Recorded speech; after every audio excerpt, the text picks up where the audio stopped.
최경영의 최강 시사.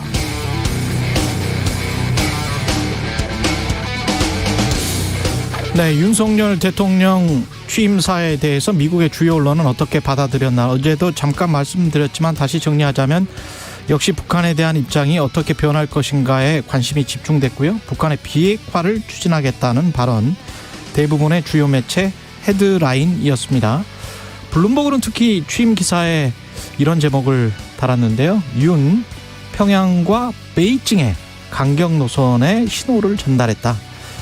윤석열 대통령이 북한에 대해서뿐만 아니라 중국에 대해서도 강경 노선을 취했다는 뜻입니다.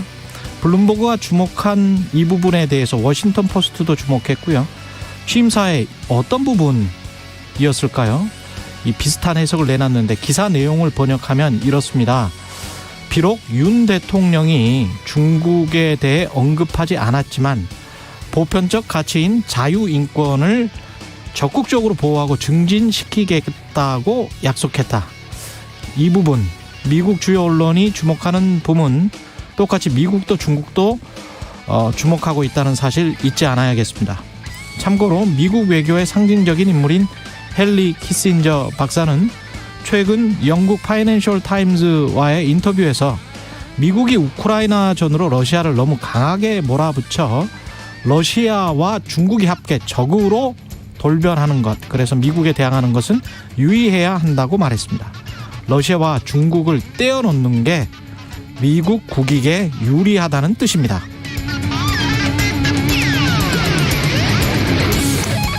네, 안녕하십니까. 5월 12일 세상에 이익이 되는 방송 최경영의 최강시사 출발합니다. 저는 KBS 최경영 기자고요. 최경영의 최강시사 유튜브에 검색하시면 실시간 방송 보실 수 있습니다. 문자 참여는 짧은 문자 50원, 긴 문자 100원이 드는 샵9730 유튜브 무료 콩 어플 많은 이용 부탁드리고요.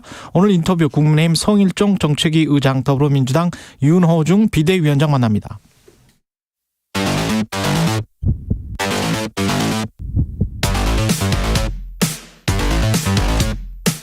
오늘 아침 가장 뜨거운 뉴스 언박싱. 네, 뉴스 언박싱 시작하겠습니다. 민동기 기자, 김민하 평론가 나와 있습니다. 안녕하십니까? 안녕하십니까? 예, 어제 여당이 된 국민의힘 첫 당정 협의를 가졌고요. 2차 추경안 나왔습니다. 규모와 내역은 아직 안 나왔습니다만 600만 원 플러스 알파, 이 말은 나오군요. 소상공인 자영업자 370만 명에게 최소 600만 원의 손실 보전금을 지급을 하기로 했습니다. 이걸 위해서 이제 33조 원 이상 규모의 2차 추경을 편성을 하기로 했는데요. 권성동 국민의힘 원내대표가 업종별로 600만 원에서 플러스 알파가 있을 것이다, 이렇게 얘기를 했거든요. 그러니까 최소 금액이 600만 원이라는 얘기이기 때문에 아마 33조 원 플러스 알파가 될 가능성도 있는 것 같습니다. 이제 핵심은 재원 마련 아니겠습니까? 성일종 정책위 의장이 추경 재원 조달을 위해 추가 국채 발행을 검토하느냐 기자들이 이렇게 물으니까 계획이 없다라고 얘기를 했거든요. 그러면 이제 초과 세수를 가지고 이제 이걸 마련하겠다라고 하는 건데 조금 민주당은 좀 이상하다 비판을 하고 있습니다. 이게 왜냐하면 지난 2월 1차 추경 당시에 기재부가 돈이 없다면서 제동을 한번 걸은 적이 있거든요. 그래서 당시 민주당과 정부가 추경 규모를 17조 원으로 줄였고요. 국채 11조 원 가량을 발행을 하기로 했습니다. 근데 그때 돈 없다고 해놓고서는 지금은 왜 또 초과 세수를 하려고 하느냐, 이게 이제 민주당의 불만인 것 같고, 아무튼 2차 추경안은 오늘 윤석열 정부 첫 국무회의를 거쳐서 내일 국회에 제출될 예정입니다. 그러니까 원래 인수위가 내놨던 이제 보상안은 최대 600만 원, 그런데 피해 정도에 대해서 차등 지급한다, 즉 자영업자 소상공인들이 받는 지원금이 600만 원이 안 될 수 있다, 이제 이 아니었는데 그게 이제 여러모로 이제 공약 후퇴냐 파기냐 뭐 이런 논란이, 소상공인 자영업자들이 그런 논란 좀 제기를 했죠. 그렇죠. 그리고 이런 분위기가 뭐 사실 지방선거까지 뭐 이어지게 되면은 이게 뭐 좋은 건 없지 않습니까? 여당 입장에서는. 그렇죠. 그래서 이제 당정 협의를 통해서 이제 좀 입장 선회를 요구한 것 같고, 그게 이제 애초에 윤석열 대통령이 거론했던 대로 600만 원 플러스 알파라는 이 보상안으로 이제 결론이 되는 분위기다라고 볼 수가 있겠고요. 그다음에 앞서 말씀하신 이제 그 재원 마련과 관련돼서 민주당이 이제 이 부분에 대해서는 문제 제기를 할 모양인데 근데 근본적으로 이제 추경을 편성하고 집행하는 거에 대한 반대는 또 아닌 거죠. 왜냐하면 마찬가지로 민주당도 지방선거 앞두고 있는 상황에서 이런 어쨌든 간에 이제 소상공인들에 대한 지원을 가능하게 하는 어떤 추경에 대해서 반대하기는 어려운 건데요. 그래서 이 재원 마련에 뭐 이 재원 부분에 있어서 초과세수 부분을 뭐 이렇게 문제 제기를 하고 할 수는 있겠지만 결국 이제 추경은 초당적으로 이제 협조해서 이제 처리하는 모양새가 될 건데 문제는 이제 초당적으로 가는 과정에 이 추경 오늘 국무회의에서 이제 이 다루고 그 다음에 이제 국회에 넘겨야 될 건데 예. 이게 이제 제대로 될 수 있겠느냐 정족수 문제 그 다음에 장관 후보자 임명 문제 이런 것들이 다 엮여 있어가지고 이런 것들이 사실 여야 사이에 어떤 이 잠재되어 있는 그러한 시한폭탄처럼 남아 있는 게 더 큰 문제라고 볼 수가 있겠습니다. 근데 추경안은 엮어서 이야기하지는 않을 것 같아요. 민주당 어제 나온 뉴스들 보면 기조가 추경은 통과는 시키고 반대하기가 어렵죠. 예, 반대는 네. 안 할 것 같고. 지방선거를 예. 앞두고 있는데다가 다만 민주당이 이제 생각하고 있는 거는 아마 기재부가 뭔가 의도적으로 그렇죠. 세수를 좀 민주당 정권에서는 좀 낮춰서 계속 발표를 하고 알려주고 그랬던 거 아니냐. 그러면 기획재정부의 관료들이 뭔가 정치적이었던 거 아니냐. 정치적 이런- 의도가 예. 있었다라고 이제 그렇게 민주당은 좀 판단을 의심을 하고 하는 있는 것 거죠. 같아요. 그 부분에 관해서. 그 의심을 예. 얘기는 할 건데 그걸 이제 구체적으로 그럼 뭐 어떻게 하자는 거냐에 대해서는 지금 얘기할 수 있는 대안이라든가 이런 없죠. 게 없죠. 없는 거죠. 예, 그리고 예. 민주당 입장에서는 추경 빨리 통과시키는 게 차라리 나은 거거든요. 이런 좀 정치적인 계산입니다만은 지방 질질 끌어가지고 지방선거 되기 직전에 뭐 이렇게 처리하는 것보다는 그럼요. 일단 빨리 처리해서 명분도 가지고 그다음에 또 효과에 대해서도 여야가 초당적으로 합의안 아니다라는 걸 충분히 알릴 수 있는 기간을 확보하는 게 낫기 때문에 추경 처리 자체의 반대는 아닌데 다만 이게 매끄럽게 잘 되려면 이게 결국은 이제 국무회의에서도 잘 다뤄져야 되고 이 국회에서도 잘 다뤄줘야 되는 이런 일련의 이제 과정들이 매끄럽게 돼야 되는 거잖아요. 근데 그게 꼭 이제 이 양당의 의도대로만 안 될 수도 있는 거니까 이 부분을 빨리 풀기 위한 정치력을 이제 필요로 한다는 것이죠. 근데 그게 예. 이제 오늘 국무회의에서 이제 이걸 얘기를 해야 되는 거 아니겠습니까? 예. 근데 그 어제 이제 국무회의 의사 정족수를 놓고 약간 논란이 있었습니다. 헌법을 그렇죠. 보면은 예. 국무회의는 대통령 국무총리와 15인 이상 30인 이하의 국무위원으로 구성한다 이렇게 되어 있거든요. 그래서 지금 윤석열 대통령이 7개 부처 장관을 임명을 했는데 이 정족수가 안 되지 않습니까? 그래서 언론들이 문재인 정부에서 임명이 됐던 장관 일부들이 이제 들어가지 않겠느냐 이렇게 전망을 했었는데 어제 대통령 대변인실이 법제처에서 이제 유권 해석을 좀 의뢰를 한 모양이에요. 예. 결과는 이렇습니다. 대통령 국무총리까지 모두 20명이 국무회의 구성원이고 과반이 11명이기 때문에 11명이 참석을 하면 국무회의가 가능하다. 11명이 참석하면 그렇습니다. 국무회의가 가능하다. 그러니까 지금 7명의 이제 장관을 부처 장관을 임명을 했기 때문에 추가로 임명할 수 있는 장관이 한 5명 정도 됩니다. 정호영, 원희룡, 박보균, 이상민, 박진 이렇게 5명 일단 장관을 임명할 수는 있거든요. 예. 근데 이제 뭐 정호영 후보자 같은 경우에는 대통령이 끝까지 좀 막판까지 고심을 하고 있다라고 하고 있기 때문에 뭐 박진 외교부 장관이라든가 이상민 행정안보 장관 정도는 임명을 해가지고 국무회의를 좀 가지 않겠느냐 이런 전망이 좀 나오고 있는 상황입니다. 그러니까 11명 맞추는 게 7명이 이제 임명된 이 국무위원들이 있는 것이고 대통령까지 합하면 8명인 거잖아요. 그렇죠. 그래서 3명이 더 필요한 건데 이 3명을 문재인 정부 국무위원들의 협조를 받아가지고 채울 수도 있습니다. 근데 이제 이 부분에 있어서는 어쨌든 윤석열 대통령 입장에서는 이거는 최소화하고 싶을 거예요. 그렇기 때문에 이제 이 장관, 이 청문 보고서가 채택이 되지 않은 장관들도 임명 강행하고 싶은 마음이 있는데 또 민주당이 강하게 이제 반대하는 장관 후보자들을 임명할 경우에는 이게 전국 경색의 어떤 소재가 되고 그러면 이제 국정 운영에 있어서의 어려움이 예상되는 그런 상황이 되지 않겠습니까? 예. 그러니까 그 중에서도 좀 이 반대가 좀 덜했던 그런 인사는 누구냐라고 했을 때는 박진 외교부 장관 후보자랑 이상민 행정안전부 장관 후보자 정도가 아니냐라는 거고 어제 청문회가 진행된 이 후보자들이 있습니다. 이영 후보자랑 이제 김현숙 후보자인데 이 두 사람 중에도 뭐 혹시 또 임명 강행할 수 있는 어떤 그런 가능성도 있어서 윤석열 내각으로 이제 국무회의를 진행하는 방법 이런 것들이 논의가 되고 있는데 그런데 아무튼 그럼에도 불구하고 임명 강행을 하면 또 더불어민주당이 거기에 대해서 또 문제 제기를 할 거잖아요.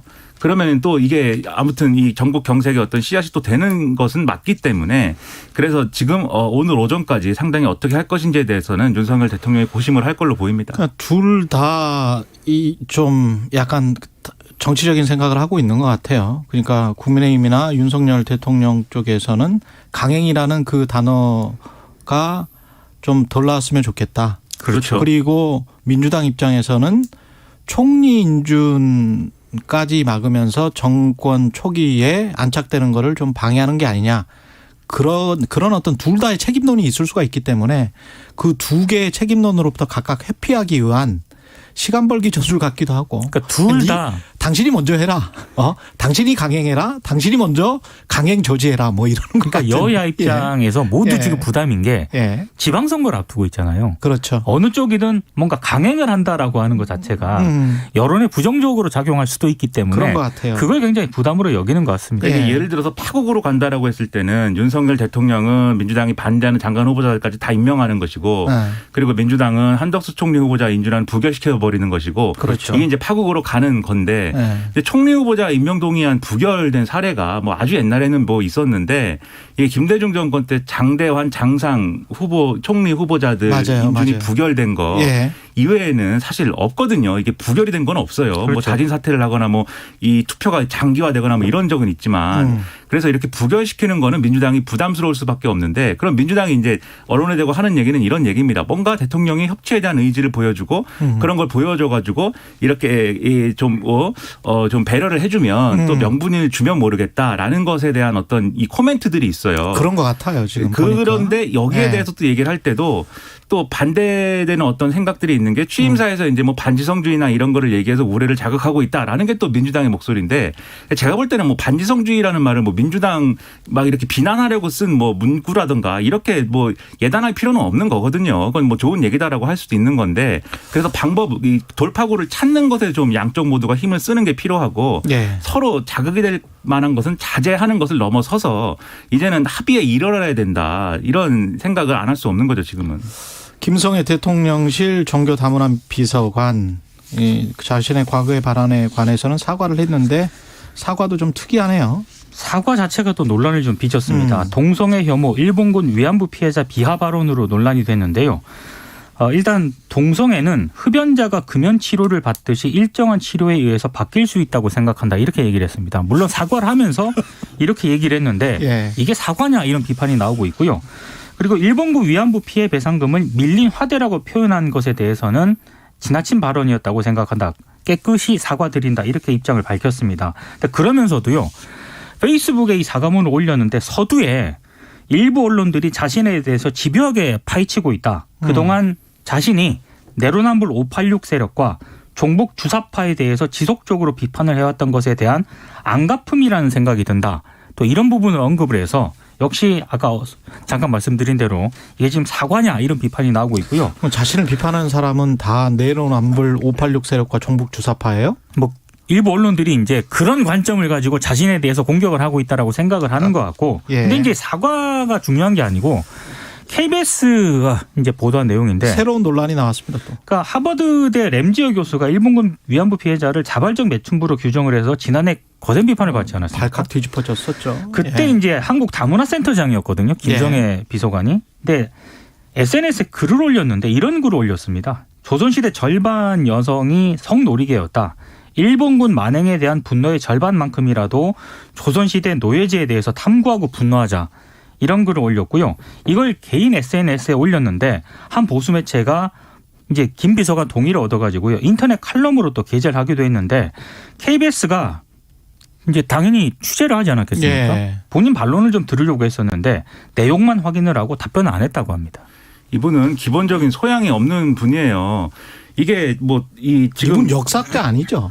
뭐 이게 지금 그런 뭐 분은 아니에요. 정통적으로 뭐 어떤 역사적인 사실에 근거해서 쓴 것 같지도 않고 조선시대 절반의 여성이 성노리개였다는 거를 증명할 수 있을까요, 이분이? 못하죠. 모든 기본적인 역사적 인식 그리고 사회적 인식 어떤 이 이슈에 대한 어떤 기본적인 어떤 소양이 없는 분인데 이분이 다문화 종교 비서관일 이유가 지금 하나도 없는 것 같거든요. 제가 볼 때는 다문화 종교 비서관이라는 건 어떤 포용적인 어떤 세계관을 가지고 있는 그렇죠. 이런 분이 해야 되는 그런 직책 아니겠습니까? 근데 이게 포용적이기는커녕 이게 일반적으로는 생각할 수 없는 얘기를 이제 하고 다니는 뭐 분이고 그게 그 본인의 어떤 생각과 철학인 것 같기 때문에 예. 이분은 이 직을 맡아서는 이런 공직을 맡아서는 안 되는 분이 확실한 것 같습니다. 그럼 이분에 대해서는 좀 인사 조치가 있어야 되지 않을까 거듭 뭐 생각을 민주당 하게 됩니다. 박지원 위원장은 어제 이제 대통령이 반지성주의라고 얘기를 했잖아요. 예.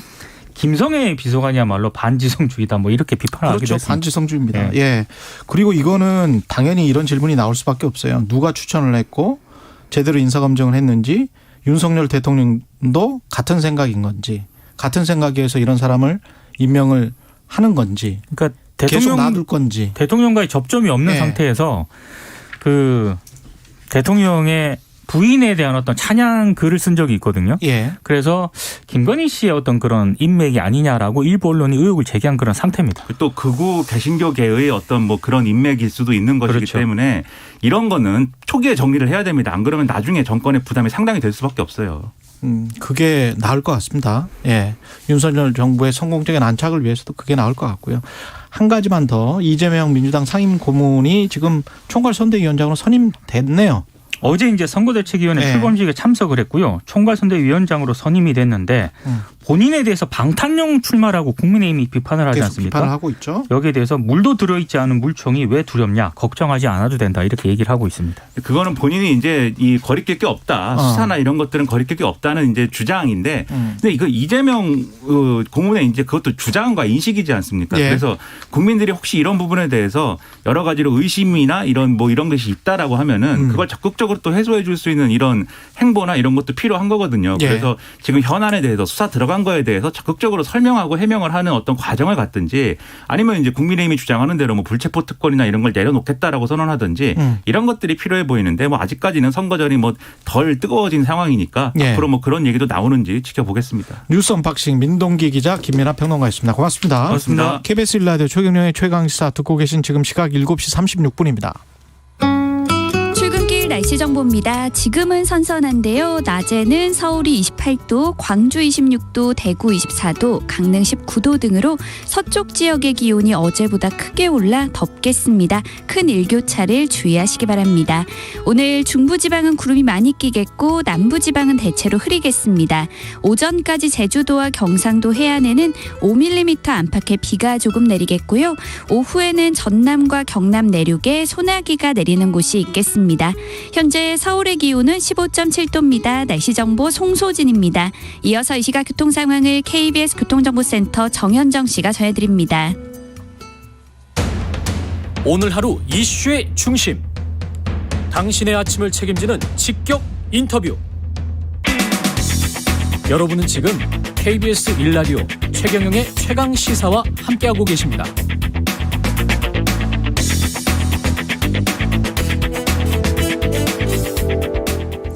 네, 정부와 여당이 어제 첫 당정 협의 갖고 소상공인 자영업자 370만 명에게 1인당 최소 600만 원의 방역지원금을 지급하기로 결정했습니다. 최소 600만 원, 33조 원 플러스 알파의 규모 추경안입니다. 국민의힘 성일종 정책위 의장 전화로 연결돼 있습니다. 안녕하세요. 아직 전화로 연결 안 돼 있습니까? 전화 연결이 아직 안 돼 있는 것 같습니다. 33조 원 플러스 알파 규모의 추경안 오늘 국무회의 거쳐서 내일 국회에 제출될 예정이고요. 그리고 여쭤볼 내용들이 많죠. 집권여당의 정책위 의장이 되셨고 소상공인 자영업자 문제뿐만이 아니고 이제 가장 궁금해하시는 게 또 부동산 세금 문제, 뭐 물가 이야기도 좀 많이 여쭤봐야 될 것 같고요. 지금 연락을 하고 있죠? 예. 연락이 된 것 같습니다. 전화 연결이 아직 안 됐네요. 예. 성일종 정책위 의장이 대선 전에 뵙고 지금 처음인 것 같은데 처음에 이렇게 또 다시 대선 끝난 다음에 한 2달 만에 만나 뵙기가 이렇게 힘드네요. 전화 연결이 어떻게 돼가고 있는지. 네. 전화 연결 됐나요? 네, 됐습니다. 성일종 의장님 안녕하세요. 예, 안녕하십니까. 예, 전화 연결이 잠깐 안 돼서 제가 약간 당황했습니다. 예. 그 대선 끝나고 지금 처음으로 전화 연결 드리는 것 같은데 일단 축하드리고요. 예, 감사합니다. 예, 집권 여당의 이제 정책위 의장이 되셨고, 책임도, 어깨도 무거우실 것 같고, 소의 각오부터 좀 말씀해 주시죠. 정권이 뭐 공수가 이렇게 교대가 된다고 하는 것은 국민들한테는 바람직하지요. 어느 네. 한 정권이 잘못하면 심판받는 것이고요. 그래서 저희가 이제 또 5년을 탄핵 이후에 다시 맡겨주셨는데 정말 국민들한테 열심히 일하는 정당이 되겠고 또 약자를 위한 정당이 되겠다. 그래서 힘들고 어려운 분들 우리 국민들 손잡아드리고 또 억울한 거 있으면 풀어드리고 또 눈물 흘리는 국민들 계시면 눈물 닦아드리는 그런 정당이 되도록 열심히 하겠습니다. 예. 그 2차 추경안 그 논의를 했고요. 어제 당정 첫 회의를 해서 600만 원 플러스 알파 손실보상금 최소 이제 600만 원 각 업종마다 그러니까 사업장마다 600만 원은 지급을 하겠다. 이런 이야기죠. 네, 그렇습니다.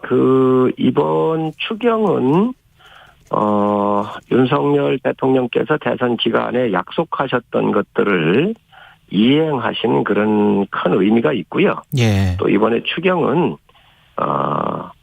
코로나19로 인해서 소상공인 자영업자들을 비롯해서 많은 국민들이 피해를 보셨는데 이 피해 계층에 계신 분들한테 회복과 희망을 드리는 추경이다 이렇게 보시면 되겠습니다. 그래서 지금 현재 600만 원 플러스 알파 이렇게 얘기를 하셨잖아요. 그래서 큰 규모부터 보시면은 원래 대통령께서 50조 원을 만들어서 이렇게 지원할 수 있도록 하겠다 이랬는데 이번에 한 것은 50조 원 플러스 알파입니다. 아, 그래요? 예, 그렇습니다. 예. 50조 원에서 조금 더 늘어난다 이렇게 말씀을 드리고요. 예. 그러면 그 내용이 어떤 거냐 이렇게 물으실 텐데 우선 소상공인 자영업자 370만 명의 이 분들한테 손실을 본 분들 조금이라도 손실을 봐야 됩니다. 그 손실을 본 분들한테 먼저 100만 원, 300만 원을 드렸잖아요. 예.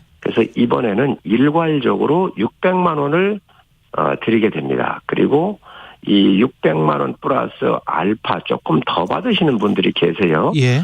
이런 분들은 매출액이 한 40% 이렇게 감소를 하신 분들이거나 방역 조치 대상 기업들인데 여기에 빠져 계셨던 분들이 있어요. 예.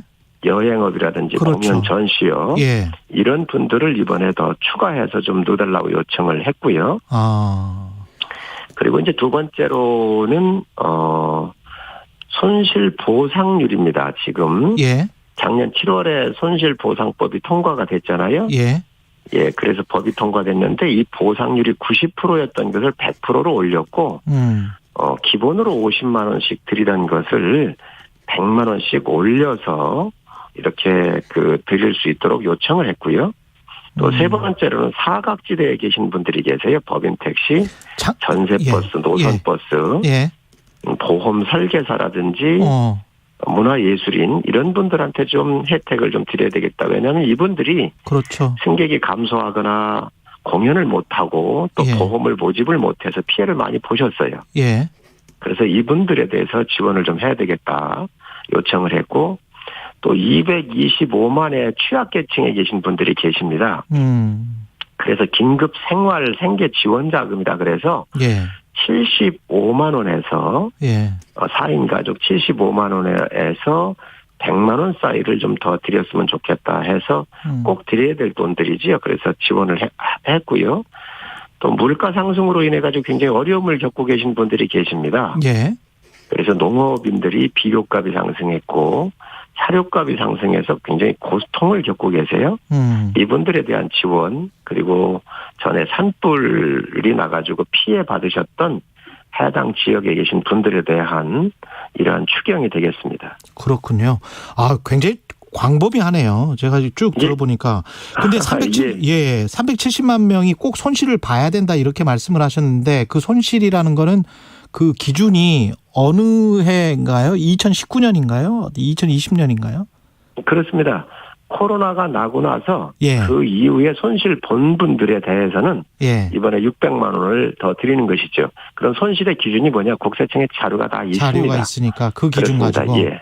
예. 그러면 그 370만 명이라는 게 제가 알고 있는 자영업자의 숫자보다는 좀 적잖아요. 그게 예. 손실 본 분들이어서 그렇습니까? 그렇습니다.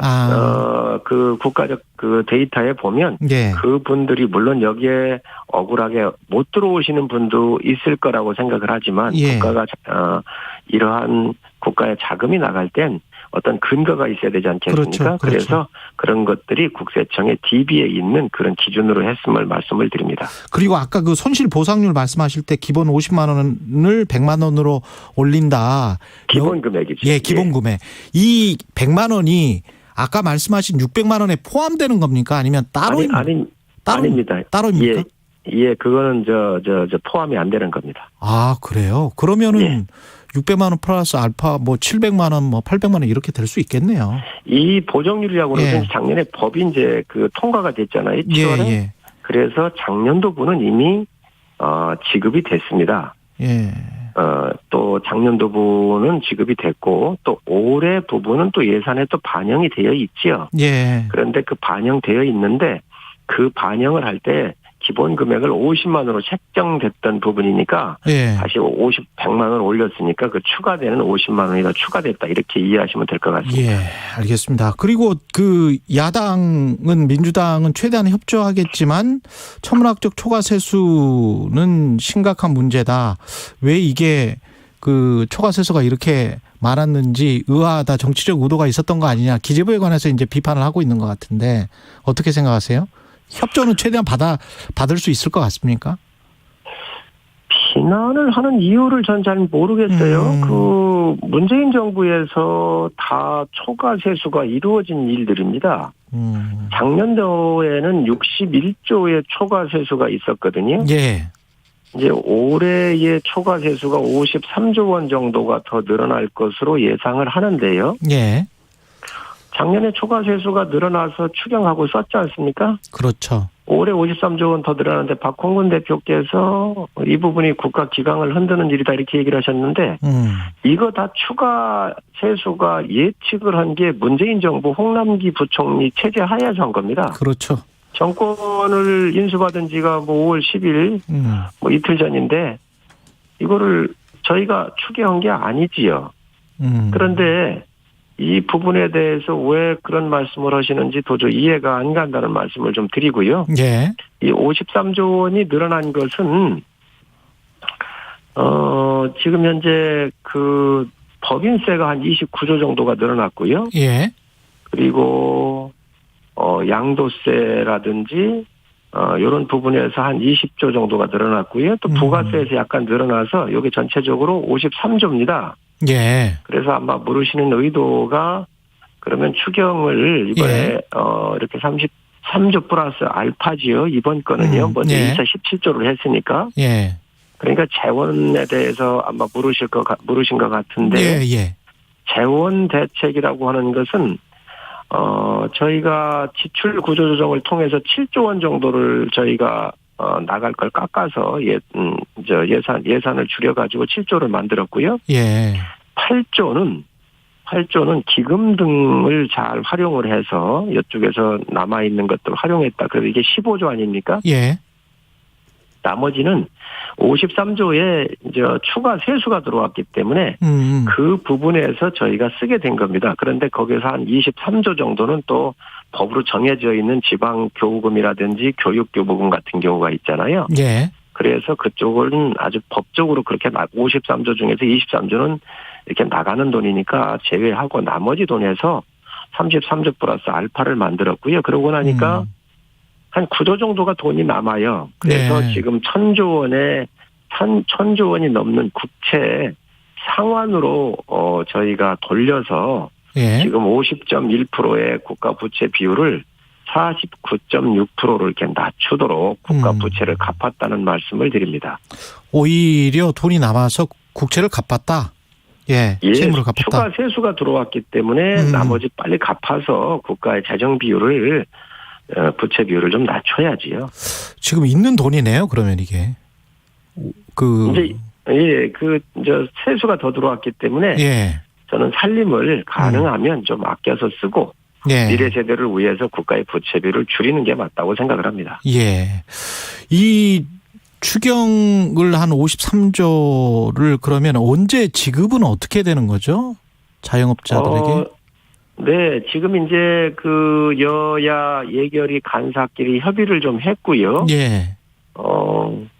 여러 가지 과정을 거치겠지만 19, 20일 날 19, 20일 날. 예, 19, 20일에 이제 현안 질의를 이 추경에 관련된 예결위가 열려서 질의까지 하는 것까지 의사 일정이 합의가 된 거로 알고 있고 그 이후의 일정은 다시 또 협의하게 될 겁니다. 아, 그러면 혹시 지방선거 이전에라도 자영업 하시는 분들이 받을 수 있나요?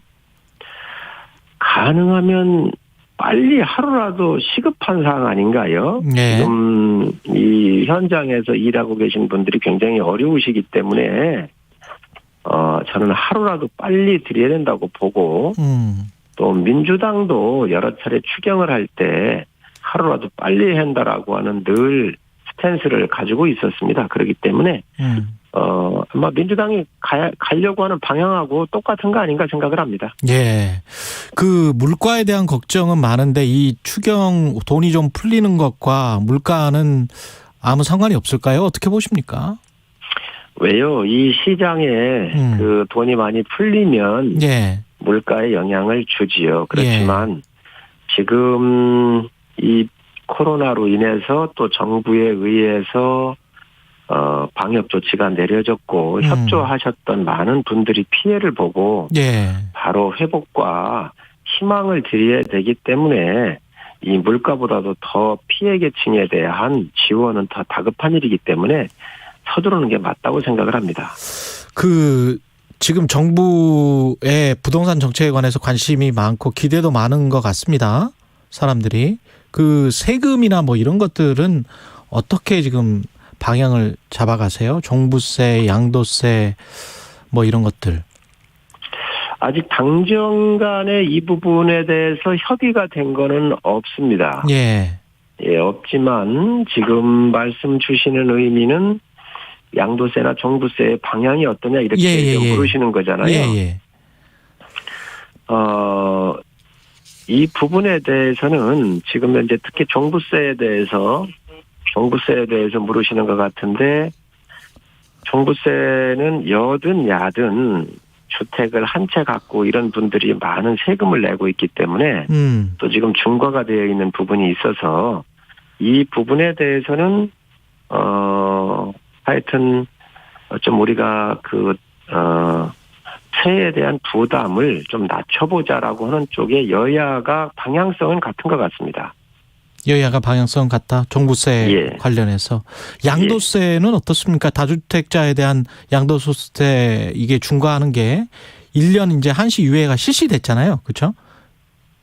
그렇습니다. 1년 정부에서 한시적으로 이게 이제 유예가 됐는데요.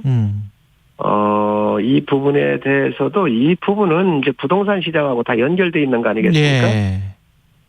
그래서 점진적으로 이 세율들은 여든 야든 이게 좀 낮춰가는 방향으로 방향성은 일치를 하고 있는데 이 부분에 대해서는 하여튼 그 가장 중요한 것이 부동산 시장의 안정과 연관이 되어 있기 때문에 그렇죠. 그 부분은 앞으로 좀 면밀하게 검토를 하면서 협의를 해야 된다고 생각을 합니다. 부동산 시장 그 원희룡 국토부 장관 후보자도 그 이야기를 했었는데 하향 안정화가 목표고 지금 부동산 시장의 상황을 어떻게 보는지도 당정이 어떻게 보는지도 참 궁금하긴 해요. 상당히 이제 조심스럽게 지금 접근을 하시는 것 같은데 이게 어떤 전문가들은 급락할 가능성에 관해서까지도 이야기를 하고 어떤 사람들은 상당히 긴 기간 침체기를 겪을 수 있다. 가격적인 측면에서 그런 이야기를 하기도 하고 그렇게 본다면 그냥 하향 안정화가 목표라면 좀 놔두는 것도 낫지 않을까 뭐 그런 생각도 들고요. 어떻게 보십니까? 세제를 그냥 놔두자는 말씀이시죠? 보유세 같은 경우에 이제 일종의 뭐랄까요? 뭐 1가구 1주택 같은 경우는 힘드신 분들도 있을 수 있겠습니다만은 그렇게 되면 아무래도 매물 출회가 많이 있게 되지 않을까요? 보유세를 그대로 두고 양도세를 지금 낮추는 정책은 여야가 다 합의를 한 것 같은데. 이제 종부세 때문에 그러시는 예. 것 같은데, 예. 요것은 이제 두 가지 방법이 있습니다. 하나는 예. 공시지가가 과표 기준이 아니겠습니까? 그렇죠. 그래서 이제 공시지가가 지난 2년 동안 급격하게 많이 올랐습니다. 그래서 한 채를 갖고 계신 분들한테 굉장히 많은 부담을 드리는 게 사실이지요. 그런데 이 공시지가를 고치려고 한다면은 이거는 법을 개정해야 되는 문제가 있고요.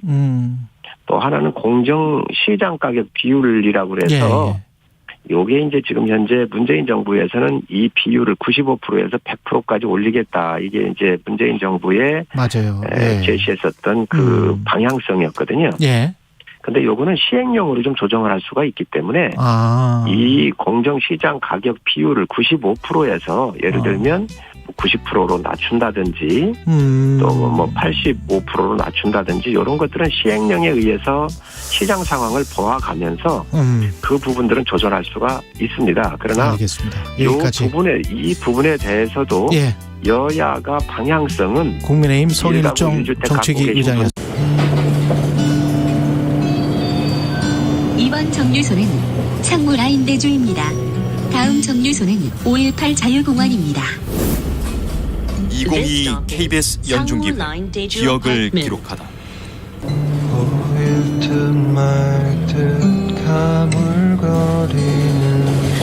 5.18이 광주에서는 제일 큰 아픔이잖아요. 그러니까 5.18 버스는 영원토록 잊지 않기 위해서 이 5.18 버스가 있는 것 같아요. 이번 정류소는 518 자유공원입니다.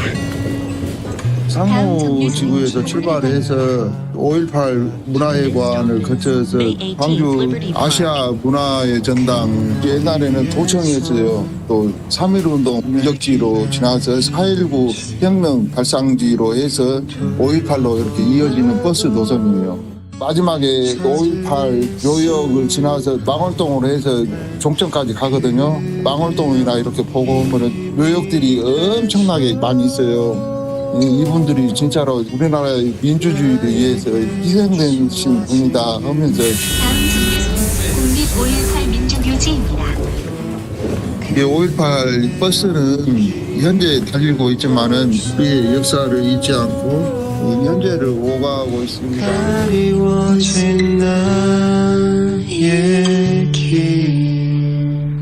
5.18 버스를 운행하는 황희덕 기사님은 기억합니다.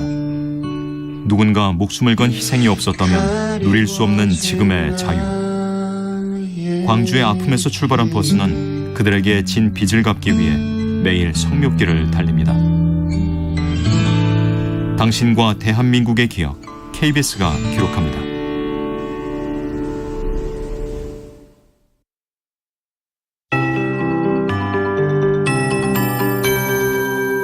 KBS 58분 날씨. 지금은 선선하거나 다소 서늘하지만 낮에는 서쪽 지역을 중심으로 어제보다 기온이 더 올라서 덥겠습니다. 서울이 28도, 대전과 춘천 27도, 광주 26도 등으로 예년 이맘때보다도 2도에서 5도 정도 높은 기온을 보이겠는데요. 동쪽 지역은 선선한 동풍이 불어오면서 강릉 19도, 부산 22도, 대구 24도 등으로 어제보다 기온이 조금 떨어지는 곳이 많겠습니다. 지금 중부지방은 구름 사이로 볕이 비치고 있지만 남부지방의 하늘은 흐립니다. 오전까지 제주도와 경상도 해안에는 5mm 안팎의 비가 조금 오는 곳이 있겠고요. 오후에는 전남과 경남 내륙에 소나기가 지날 전망입니다. 미세먼지 농도는 전국이 좋음에서 보통 단계를 보이며 공기는 깨끗하겠는데요. 다만 낮 동안 호흡기와 눈에 해로운 오존 농도가 대부분 지역에서 나쁨으로 오를 전망이어서 주의하셔야겠습니다. 내일은 전국이 대체로 흐린 가운데 오전에는 남해안과 제주도에, 오후에는 동쪽 일부 지역에 한때 비가 조금 내리겠고요. 주말에는 전국이 대체로 맑겠고 북쪽에서 찬 공기가 내려오면서 고온 현상이 누그러질 전망입니다. 현재 서울의 기온은 16.6도, 습도는 66%입니다. 송소진입니다.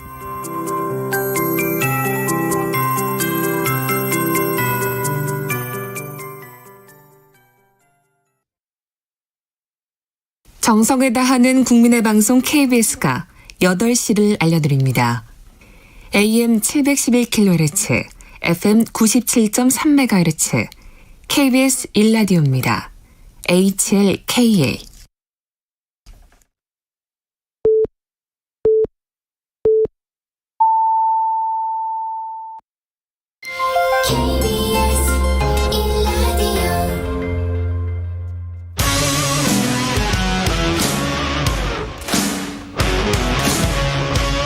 오늘 하루 이슈의 중심 최경영의 최강시사. 네, 여당과 야당 교체된 상황에서 6일 지방선거 시간 점점 다가오고 있고요. 어제 더불어민주당 지방선거 선대위 출범했습니다. 선대위원장을 맡은 윤호중 더불어민주당 비대위원장과 자세한 이야기 나눠보겠습니다. 안녕하세요. 네, 안녕하세요. 윤호중입니다. 예, 방금 전에 송일종 정책위 의장과 통화를 했었는데, 네네. 이야기 혹시 들으셨는지 모르시겠습니다만, 들었습니다. 추경안 관련해서 이제 50점 플러스 알파다. 그래서 공약을 지키는 것이고, 네네. 민주당도 이제 그런 어떤 기조였기 때문에 협조를 할 것으로 알고 있다. 이렇게 이야기를 했는데 어떻게 생각하십니까? 네, 50조 플러스 알파 이렇게 추경안을 짰다라고 하는데요. 실제로 중앙정부가 사용할 추경 예산 규모는 그중에 지방정부에 지원하는 거를 빼고 한 30조가 조금 넘는 것으로 그렇게 알고 있는데, 이것은 이제 기왕에 대통령 선거에서 공약했던 내용이 많이 후퇴한 것입니다. 가리지 않고 폭넓게 1,000만 원까지 지원을 하겠다. 온전한 손실보상 이런 표현을 쓰지 않았습니까? 네. 그런데 실제로 이제 온전한 손실보상은 아닌 것 같고요. 600만 원 이런 정도를 지원하겠다. 그리고 이제 그 외에 지금까지 지원을 못 받던 그 업종까지 포함을 시켜보겠다라고 하는데, 그것은 좀 더 살펴봐야 될 것 같고요. 네. 그리고 이제 초과세수가 53조 정도 나올 것 같다. 예. 이렇게 지금 전망을 하고 있습니다. 근데 작년에 초과세수 규모가 52조 정도였거든요. 예. 연말에 최종 집계한 결과 그랬는데, 근데 지금 이제 53조 정도가 초과세수가 있을 거다라고 이미 지금 5월밖에 안 됐는데 벌써 이렇게 이야기하고 있습니다. 작년에 이 세수 집계를 어떻게 한 것인지 대단히 의문스러운 대목이고요. 이렇게 그 기재부 예산 당국이 세수 규모를 자기들 필요에 따라서 고무줄처럼 늘렸다 줄였다 하고 있는 것은 아닌가, 오히려 의심이 들 정도입니다. 지난해 50조 넘는 초과세수가 있을 때 이건 국회에서 국정조사라도 해야 될 사안이다, 이렇게 이야기를 했었는데요. 예. 지금이야말로 그런 상황이 아닌가 싶습니다. 예. 어떤 기재부 관료들의 정치적인 의도가 있었다라고 지금 생각을 하시는 거예요, 혹시? 그것은 조사를 해봐야 알겠죠. 예. 자세한 내용을 들여다봐야 알겠습니다만, 이 작년에 52조 초과세수가 있었는데, 그래서 그런 것들을 다 감안해서 올해 세수 규모를 정하지 않았겠습니까? 예.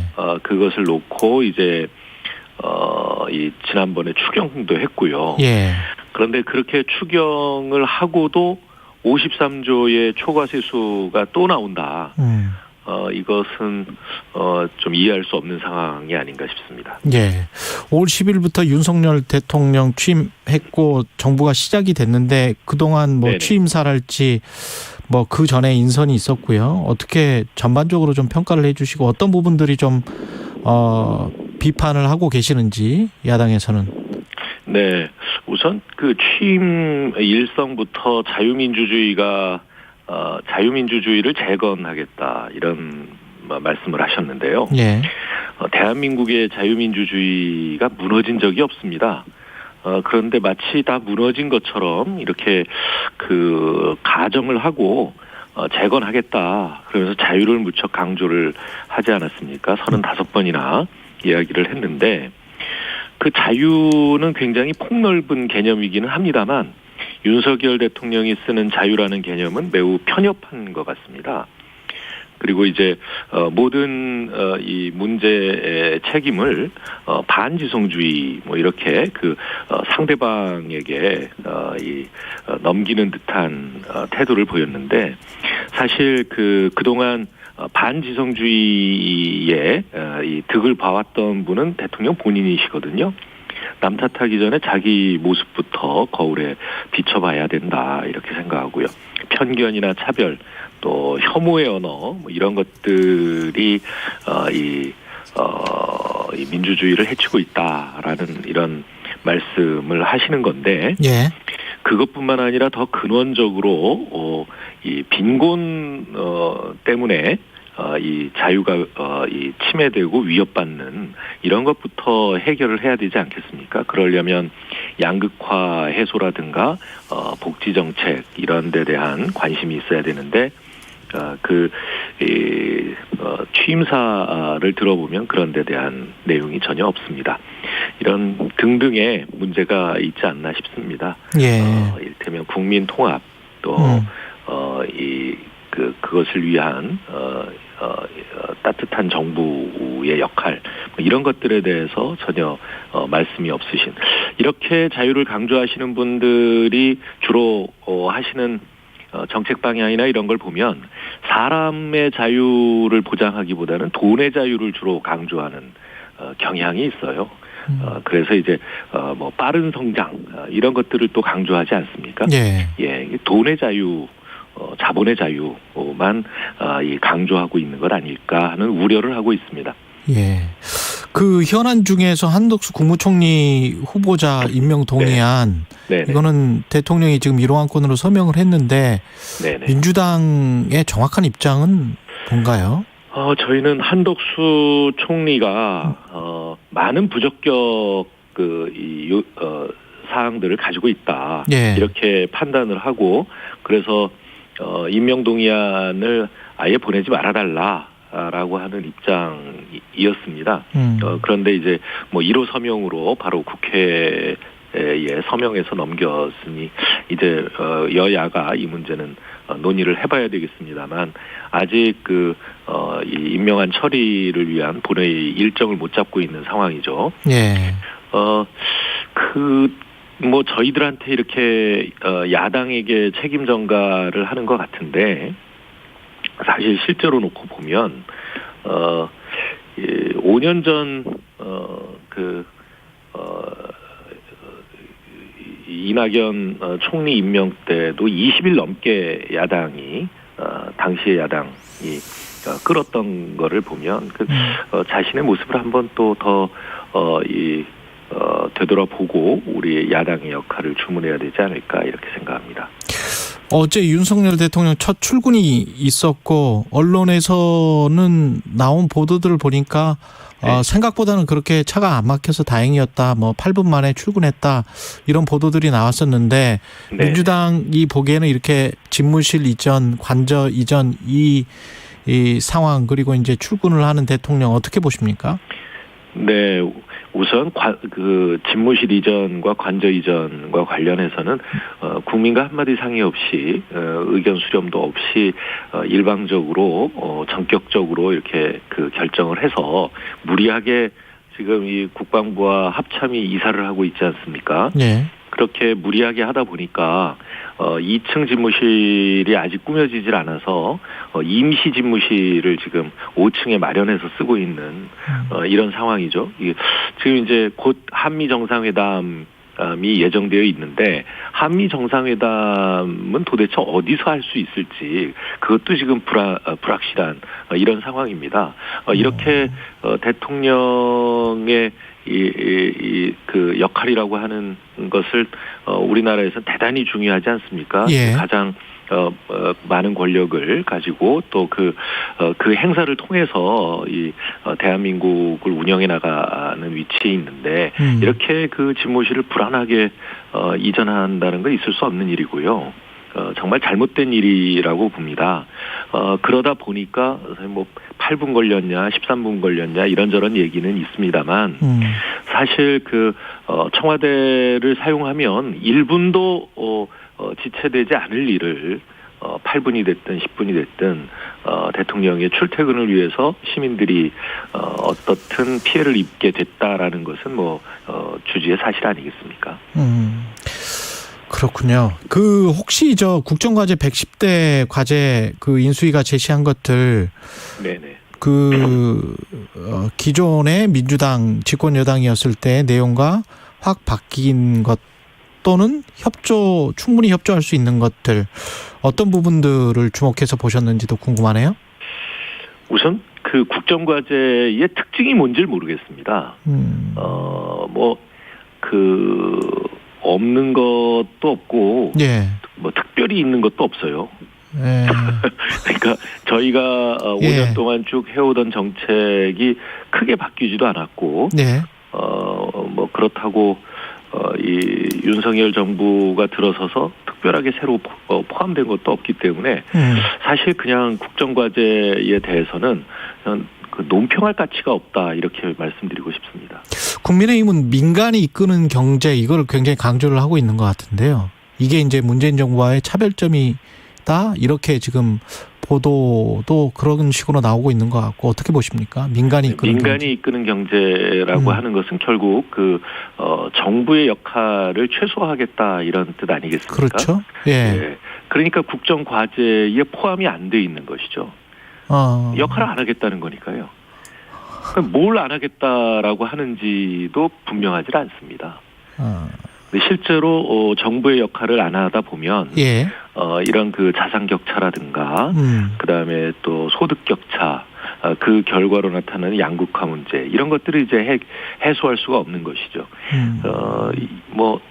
사실 이 경제에 대한 이야기가 취임사에 전혀 없지 않았습니까? 거의 없었죠. 그냥 이 성장 도약 한마디 외에는 제대로 된 경제 정책의 방향을 제시하지도 않았는데 저는 윤석열 대통령이 일종의 가상현실 속에 살고 있는 것 아닌가.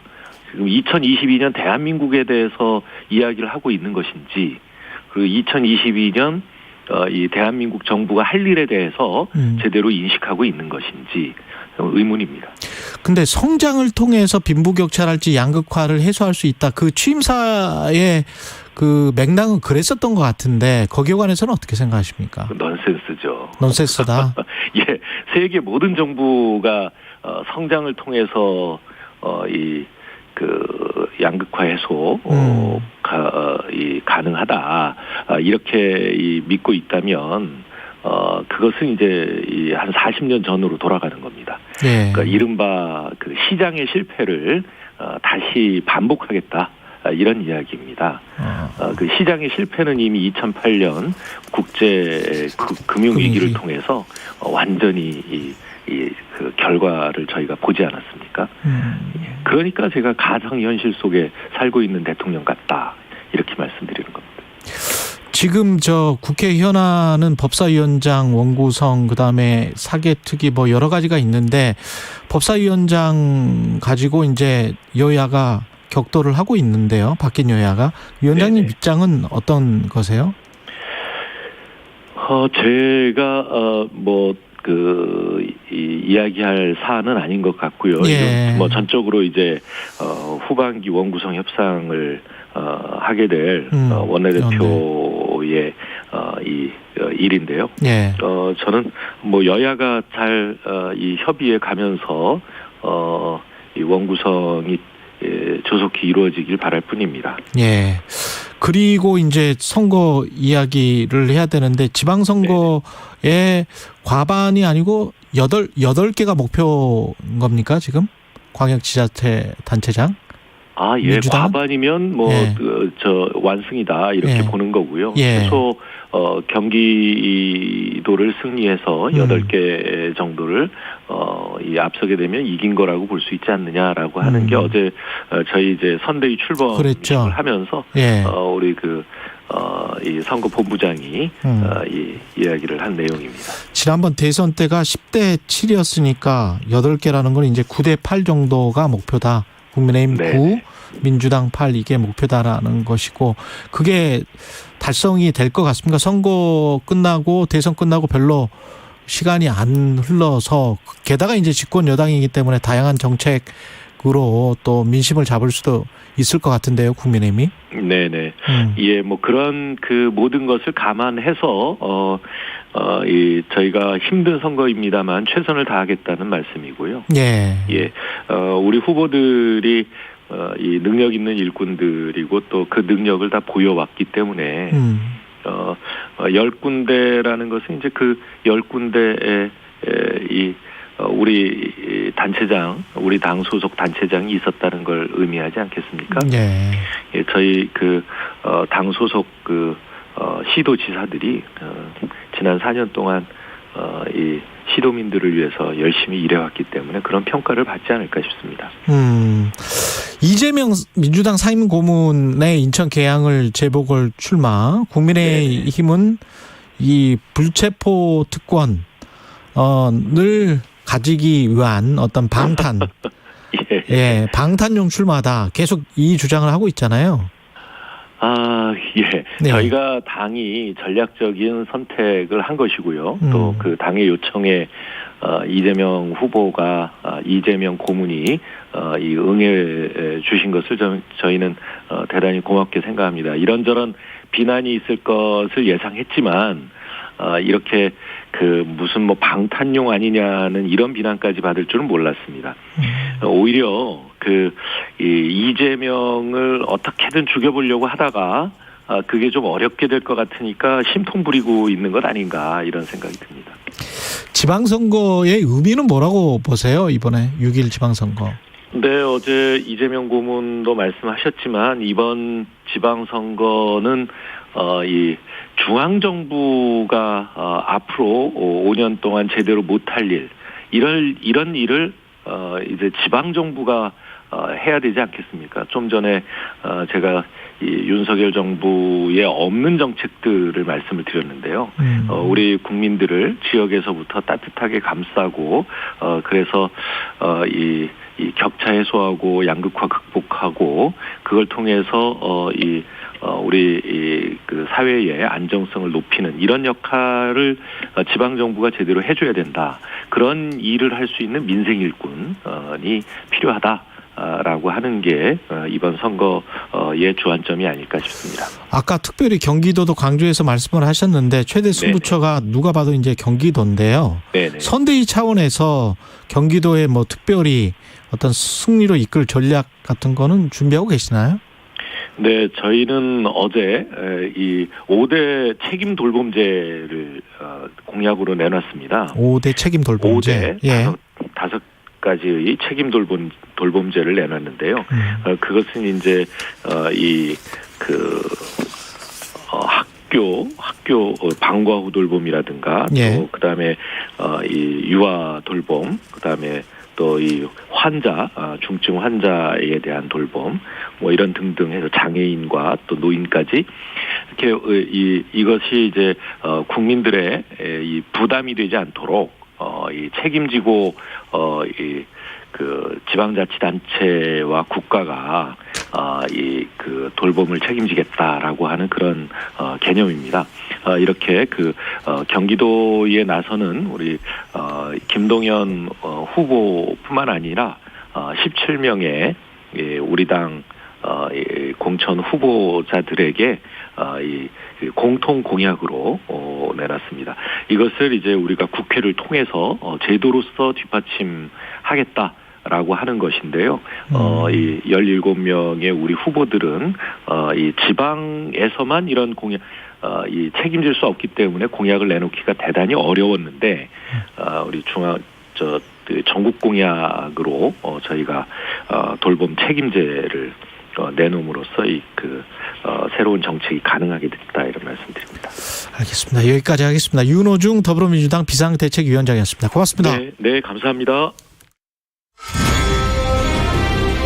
공정, 공익, 그리고 균형. 한 발짝 더 들어간다. 세상에 이익이 되는 방송 최경영의 최강시사.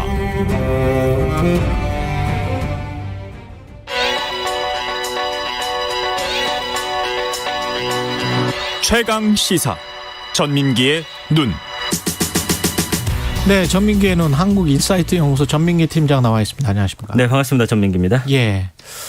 뭐 오늘은 나이 기대 기대 수명 빅데이터로 좀 살펴보겠습니다. 기대 수명이 몇 살인가요? 우리가 지금? 그러니까 기대 수명이 이제 0살인 출생아의 남은 생이라고 보시면 되는데 통계청이 이제 최근에 우리가 아니군요. 0살인 출생아. 예. 발표를 했습니다. 그랬더니 기대 수명이 2020년 기준으로 평균 83.5살.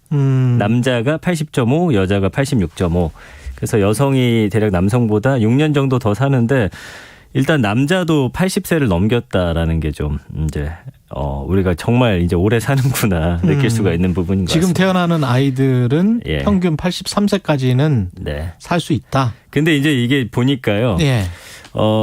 의술이 계속 발전하잖아요. 그렇죠. 그래서 계속 늘어납니다. 계속 늘어나요? 지금 뭐 60세인 분들이 어쨌든 거의 90세까지 사는 걸로 나오니까 이게 지금 60세인 분들도 90세까지는 30년은 더 사실 수 있다. 그러니까 이게 어쨌든 평균치여서 이런 거고요.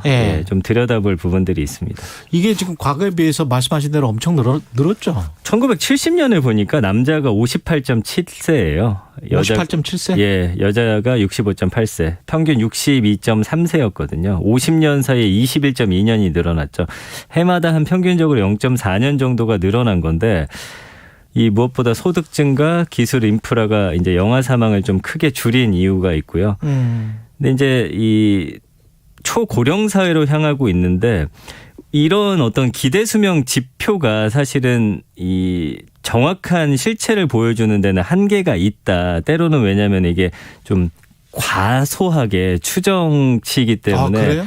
평균인데? 그렇습니다. 왜냐하면 이제 그래서 어떤 복지라든지 우리 노인 문제에 대해서 우리가 지금 갖고 있는 관심보다 더 크게 좀 관심을 가져야 된다라는. 이게 83세인데도 과소하게 추정될 수도 있다. 그러면 보통 우리가 일상생활에서 많이 보는 어르신들 같은 경우는 훨씬 더 오래 사신다? 맞습니다. 왜냐하면 이게 평균치다 보니까 우리가 좀 주목해봐야 할 지표가 있는데 그 최빈 사망 연령이라는 거예요. 가장 빈도수가 높은. 그렇죠. 그래서 사망 빈도가 가장 높은 연령을 뜻하는 게 바로 이 지표인데 대다수 구성원이 실제 가장 많이 사망하는 중심 지점을 보여줄 뿐만 아니라 우리 사회 고령화하고 또 사망 불평등의 어떤 현재 모습을 더 체감 있게 표현해주는 그런 지표거든요. 그래서 이걸 좀 소개해 드릴까 하는데 한국보건사회연구원의 그 우회복 연구위원이 이달 초에 이 최빈 사망 연령 통계를 내놨어요. 그래서 1970년대 이래 우리 사회 최빈 사망 연령 추세하고 성별 격차를 내놓은 건데 그 최빈 사망 연령이 2015년에서 19년 5년 평균이 남성이 85.6년, 여성이 90년으로 나타났습니다. 그러니까 뭐 자살이나 사고 같은 이런 특수 사례를 좀 제외하고서. 자살이나 사고를 제외하고. 그렇죠. 근데 이제 다수의 여성이 이렇게 되면은 기대 수명인 85살을 넘겨서 90살까지. 그러니까 우리가 일반적으로 이제 이런 사고를 일생에서 한번 목격하기가 쉽지가 않잖아요. 그렇죠. 근데 주변에 있는 분들은 그래서 여성분들은 지금 90살까지는 산다. 이렇게 좀 추정을 할 수가 있다라는 것이죠. 대단하네. 예. 와, 우리가 정말 초고령 사회군요. 그렇습니다. 다른 국가들은 어느 정도입니까? 그래서 이 대표적인 초고령 사회 일본의 최빈 사망 연령을 보니까 1970년대 초반에 남성이 78.23년, 여성이 82. 그러다가 20년 전인 2000년대 초반에 일본 여성의 최빈 사망 연령이 이미 90살을 넘게 되거든요. 남성도 85살이고. 근데 이제 근년에 최근에는 남성이 87.66년, 여성 92.49년 기록했고요.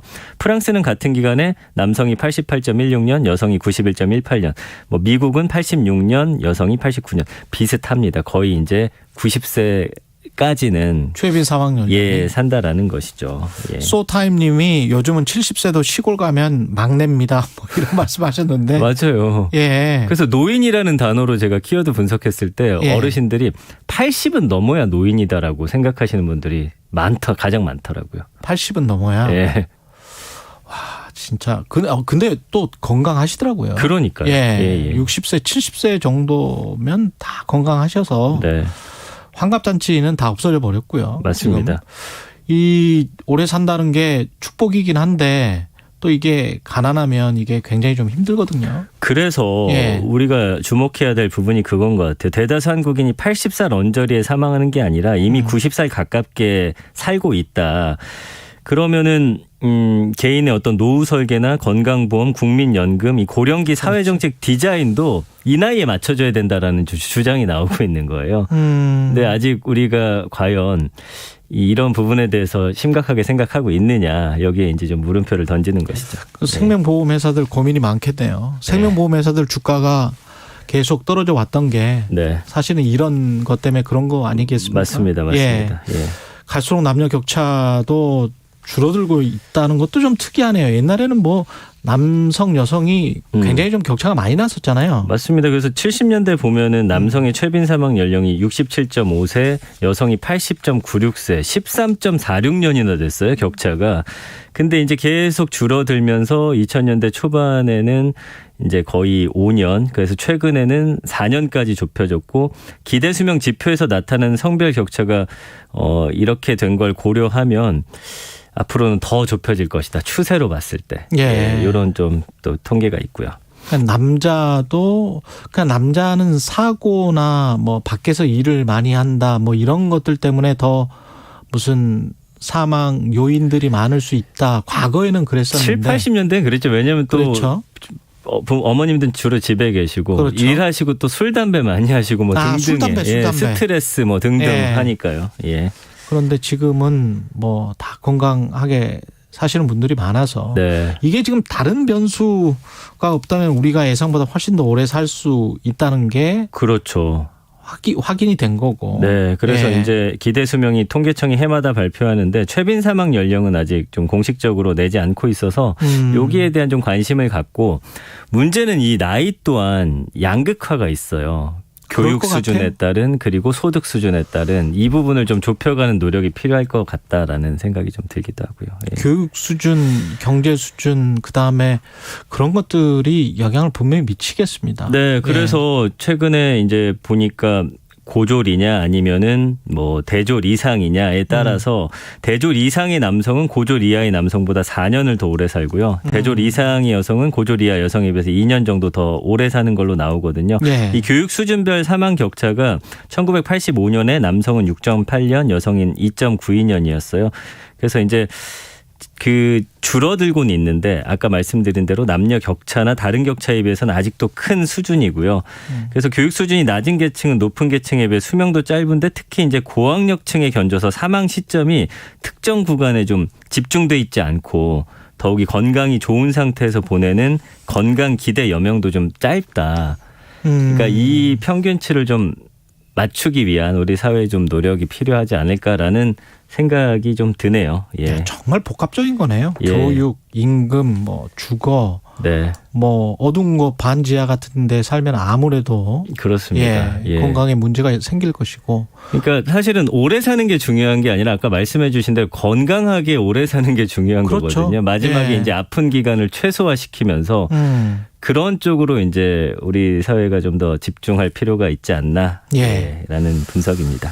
알겠습니다. 전민기의 눈이었습니다. 고맙습니다. 감사합니다. 예, KBS 1라디오 최경영의 최강시사 2부는 여기까지고요. 잠시 후 3부에서는 새 정부의 한중 외교 현안과 과제 짚어봅니다. 이 문제 중요하고요. 차별금지법 촉구에 나선 가수이자 연기자죠. 하리수 씨도 만나보겠습니다.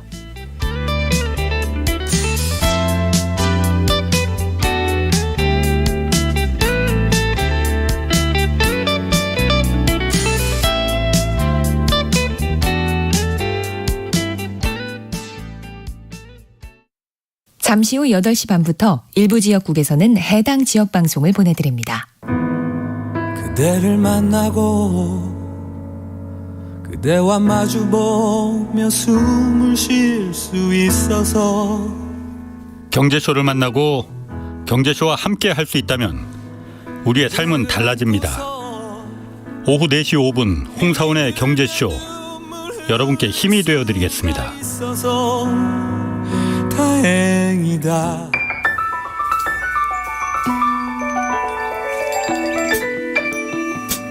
부족해도 괜찮아요. 실수해도 괜찮아요. 길을 잃어도 괜찮아요. 우리에겐 우리가 있잖아요. 매일 오후 5시 5분 주진우 라이브. 지금 시각은 8시 30분입니다. KBS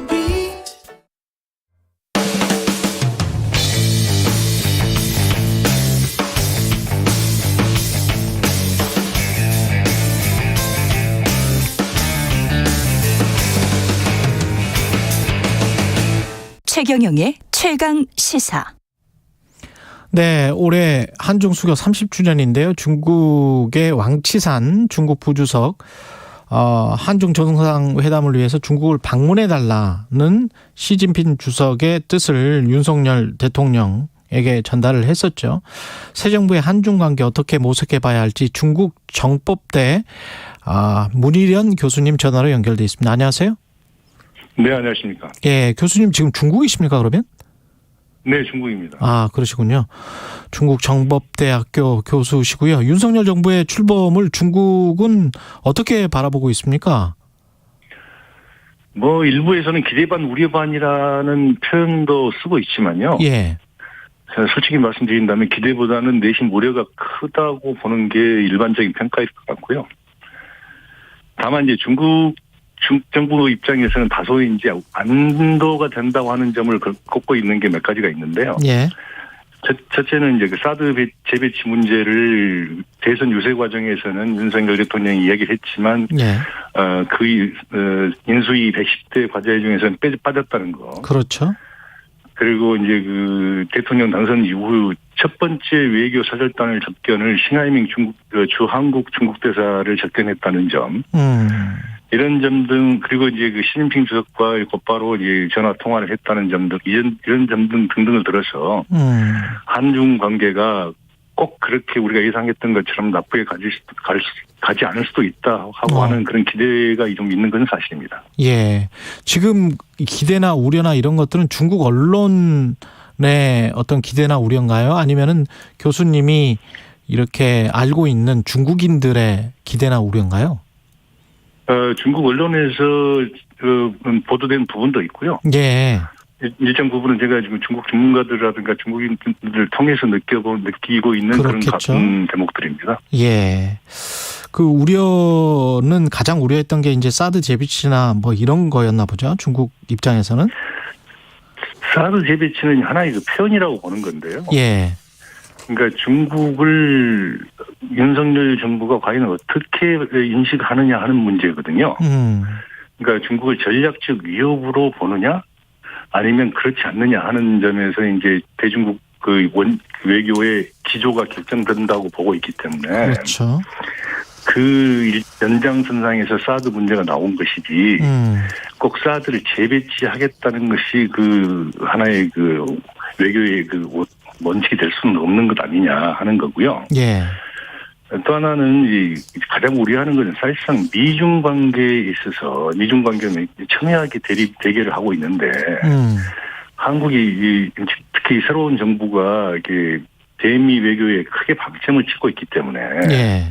앞으로 이전 문재인 정권과는 달리 일방적으로 그 미국 우선주의, 미국 제일주의의 기조를 따라가는 거 아니냐.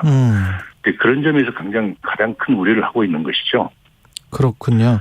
이번에 저 왕치산 중국 부주석이 왔잖아요. 이거는 어떤 의미가 네네. 있다고 보세요? 사절단장으로 왔는데. 저는 이제 그 두 가지 점에서 보는데요. 하나는 이제 그 우선 말씀드리고 싶은 거는 그 실질적인 이인자라고 하는 표현은 다소 논란의 여지가 많습니다. 예, 그래서 저는 말 안 했습니다. 예, 그렇게. 이인자는 사실상李克强총리고요. 예, 예. 그리고 이제 왕치산 부주석이 당내에서 이른바 최고 의사결정기구라고 할 수 있는 7인 정치국 상무회의의 위원도 아니고, 예. 또 25인의 정치 국원도 아니거든요. 예. 그러니까 당내 서열에서는 사실상 제외되어 있는 그런 인사고요. 다만 이제 그 국가 주석이, 중국은 국가 주석이 대외적으로 중국을 대표한다는 그런 제도를 갖고 있기 때문에 예. 국가 주석을 대표하는 부주석으로서 이른바 이제 그 방문한 것은 중국 나름대로 굉장히 큰 성의를 보인 것은 분명하다라고 하는 점은 평가를 해야 될 것 같고요. 또 하나의 문제는 이제 이번에 이전에는 대부분 특사 자격으로 왔거든요. 예. 이번에는 사실 중국 외교부 발표를 보면 대특사 자격이지만 대표단을 이끈 대표 단장이라고 표현을 하고 있습니다. 그러니까 다시 말씀드리면 이게 대표단을 이끌고 와서 새 정부가 제일 먼저 처음으로 중국 정부를 대표해서 이른바 협상을 벌이는 이른바 주체가 아니었느냐. 그래서 중국 정부 이번에 그 특사 자격으로 하는 것도 있지만 중국 정부의 입장을 한국 새로운 정부 출범하는 새로운 정부에게 전달하는 그런 의미도 부여하고 있는 것으로 보입니다. 지금 시진핑 중국 국가주석이 중국 초청 의사를 전했다는 거잖아요. 황치산 부주석을 통해서. 근데 이제 네네. 이게 그 전에 문재인 정부 때 보면은 시진핑 중국 국가주석이 오기로 했었단 말이죠. 당연하죠. 그러니까 지금 사실상 양국 간의 외교 관례로 보면 시진핑 주석이 가장 먼저 와야 되죠. 지금 한국에. 예. 그리고 또 사실 중국 외교부에서 코로나 때문에 좀 갈 수가 없는 것이지. 예. 코로나 이 방역 상황이 진정되면 제일 먼저 방문하는 국가가 한국일 것이라고 여러 차례 이야기를 했거든요. 그럼 오기로 했는데 왜 초청을 하는 거죠? 와라고?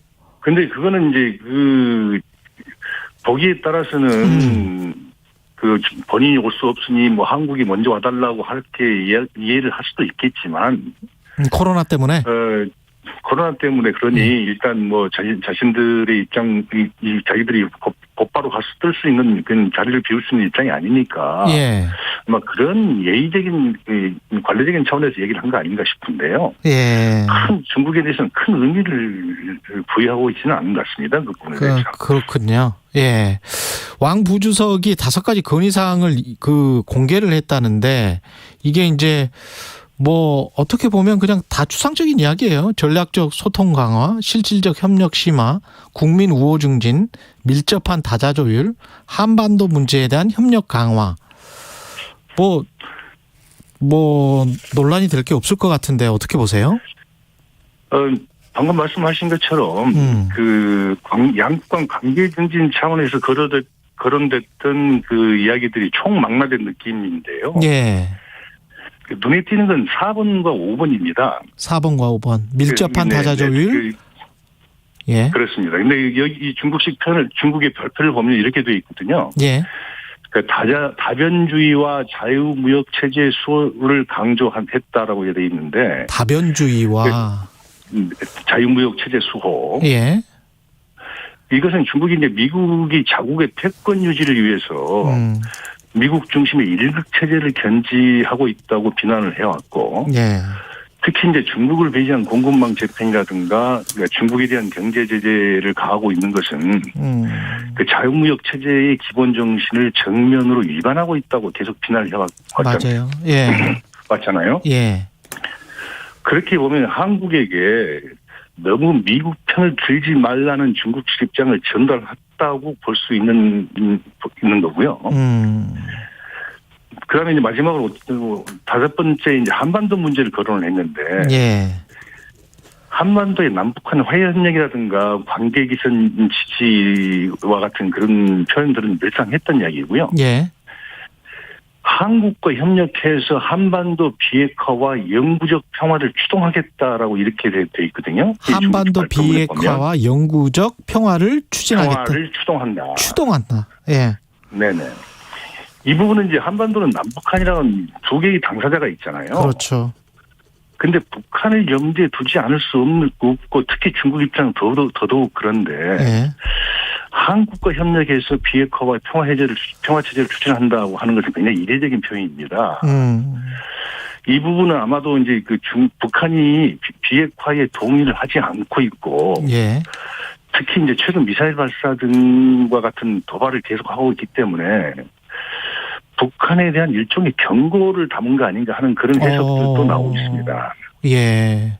그런 측면이라면 또 우리한테는 좀 바람직한 그런 희망적인 해석을 한다면 그렇게 될 수도 있겠죠. 예. 근데 이제 우리 정부 입장은 지금 북한 비핵화하고 중국은 지금 한반도 비핵화라고 하면은 미군의 어떤 전략적인 핵무기랄지 전술적 핵무기랄지 이런 것들도 지금 포함을 하고 있는 것 같은 그런 뉘앙스가 여기에 있고요. 그죠?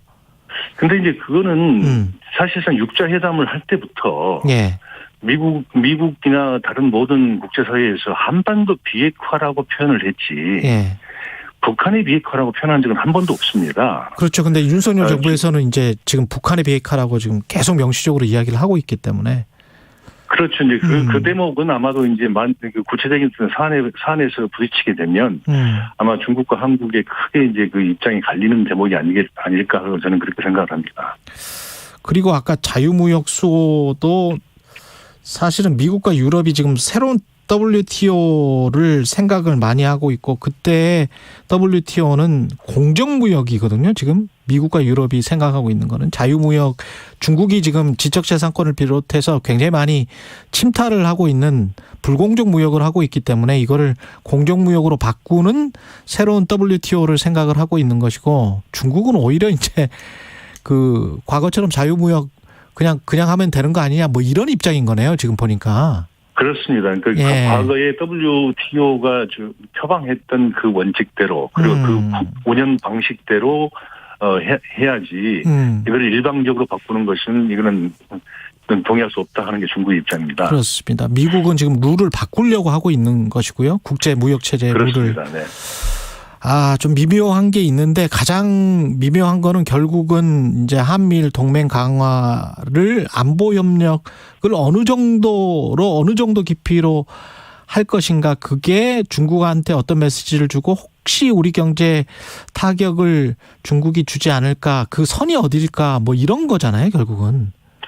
그렇습니다. 이제 한미일 이제 우리가 한국과 일본은 동맹이 아니기 때문에 한미일 삼국 동맹을 할 수는 없는데요. 예. 그러니까 한미일 삼각 공조에 있어서 이게 크게 보면 이제 세 가지 영역이 있을 겁니다. 외교 안보 분야의 영역이 있을 것이고, 그다음에 이제 공급망과 관련된 경제 분야가 있을 것이고, 그리고 이제 그 신강 이구르라든가 홍콩이라든가 티베트와 관련된 가치관의 문제가 있을 텐데요. 지금까지는 이제 그 한미일 삼각 공조 체제에서 공동으로 대응을 해본 적이 없거든요. 근데 만일 이번에 이제 바이든 대통령의 방한과 방위를 계기로 혹시 이런 부분까지도 삼각 공조라는 이름으로 한국이 거기에 참여하는 거 아니냐 하는 게 중국의 우려는 분명히 있는 건 사실입니다. 미국의 의도도 굉장히 중요할 것 같거든요. 지금 미중 간에 계속 이런 식으로 갈등이 계속되면 우리로서는 참 곤혹스러운 입장인데 조 바이든 대통령이 우리나라를 방문하고 그다음에 이제 일본을 가죠. 예, 일본을 가고 그다음에 이제 우리는 또 중국이랑 뭔가를 할 거 아니에요? 지금 뭐 초청을 했으니까. 예. 어떻게 보세요? 일단 조 바이든 대통령이 우리나라를 방문하는데 어떤 논의가 오가고 어떤 종류의 합의문, 어떤 문구가 나오는 게 우리한테는 가장 좋습니까? 일단 그 조 바이든 대통령이 방한을 하고 그리고 이제 일본을 가서 미일 정상회담과 이제 쿼드 정상회담 하지 않습니까? 그렇죠. 그러니까 결국은 이제 중국 입장에서 본다 그러면 가장 크게 지금 신경을 쓰는 부분이 한미 정상회담, 미일 정상회담, 쿼드 정상회담의 공통된 주제는 중국 견제일 거라고 보는 겁니다. 예. 그래서 이 중국 견제 부분에서 어떤 형태의 이른바 그 표현이 나올지 아니면 어떤 형태로 그 합의상이 구체화될지에 대해서 굉장히 지금 그 관심을 갖고 있는 부분이고요. 예. 그다음에 이제 일본과는 특히 이제 물론 중국의 입장은 일본과 한국을 이제는 같은 선상에 놓게 하는 게 아니라 별도 대응을 하겠다고 하는 게 중국 외교 방침인 것 같은데요. 예. 특히 이제 한국 입장에서는 사실 이제 그동안 미중 간의 균형 정책을 원칙을 견지를 하면서 상당히 조심스러운 얘기를 해왔잖아요. 예. 근데 이번에 이제 과연 그 미중 간에 선택하는 분야가 있게 된다면 윤석열 정부가 과연 어떤 선택을 할 것인가가 향후 그 한중 관계를 결정짓는 아마 시금석이 되지 않겠느냐 하는 그런 분석들도 많습니다. 지금까지 나온 우리 입장에서 말씀하십시오. 우리 입장에서 본다면 제 개인적으로는 철저한 국익 우선을 갖다가 원칙으로 하고 그리고 실용주의적 정신에 입각해서 대처하는 것이 가장 아마 우리 입장에서 가장 바람직한 대처 아니겠는가 저는 그렇게 생각을 하는데요. 중국이 혹시 뭐 여기에 뭐 어떤 한미 합의문에 어떤 표현이 나와서 그거를 가지고 과거처럼 문제를 사드 재배치했었을 때처럼 문제를 뭐 심각하게 몰고 갈 당장에 그럴 것 같지는 않죠. 어떻게 보세요? 마지막으로. 근데 그 어떤 표현이 어떤 내용이 들어가냐에 달려 있겠죠. 그런데 무슨 뭐 사드를 재배치한다든가 뭐 이런 구체적인 사안이 들어간다거나 아니면 중국의 안전, 그러니까 중국이 말하는 국가 핵심 이익을 정면으로 위배되는 배치되는 그런 부분에 대해서 한미가 협력한다고 하는 게 명시적으로 공동성명을 통해서 발표한다면 중국 입장 가만히 있을 수 없겠죠. 그러나 한미 정상회담이 처음으로 이제 한국에서 열리는데 아마 이렇게까지 중국을 갖다가 자극시키는 그런 자극적인 문구를 과연 쓸 수 있을까 하는 그 부분에 대해서는 우리 한국 정부에서도 나름대로 생각이 있지 않겠어요? 그래서 그런 상황까지는 가지 않으라고 저는 생각을 하는데요. 예. 알겠습니다. 여기까지 듣겠습니다. 중국 정법대 문희련 교수님이었습니다. 고맙습니다. 네, 감사합니다. 예, KBS 1라디오 최경영의 최강시사 듣고 계신 지금 시각 8시 46분입니다. 네, 목요일 출근길입니다. 주요 도로 곳곳으로 돌발 구간도 발생하고 있고요. 정체도 평소보다 깁니다. 먼저 경부고속도로 서울 쪽인데요. 수원 부근에서 막히기 시작했습니다. 판교 분기점에서도 정체 있는데요. 이 구간에서는 소형 화물차도 고장나 있어서 갓길로 옮겨서 처리 작업이 진행되고 있습니다. 달래내 부근에서 반포까지는 평소보다 조금 더 막히고요. 반대 부산 쪽은 반포에서 서초까지와 신갈 분기점에서 수원까지 밀리고 있습니다. 더 가서 오산 부근에서 속도 줄여서 지나고요. 서해안고속도로는 서울로 들어오는 차들이 많은데요. 서해대교 부근에서는 중형 화물차가 고장나 있어서 부근이 혼잡합니다. 안산 분기점에서 금천까지는 작업을 하고 있습니다. 광명역에서 금천까지 6km 구간 속도 못 내고 있고요. 올림픽대로 잠실 방향으로 강동대교 조금 못 간 지점 4차로에서는 승용차 추돌 사고가 나서 처리하고 있습니다. 미리 차로 변경이 필요하겠습니다. KBS 교통정보센터에서 정현정이었습니다.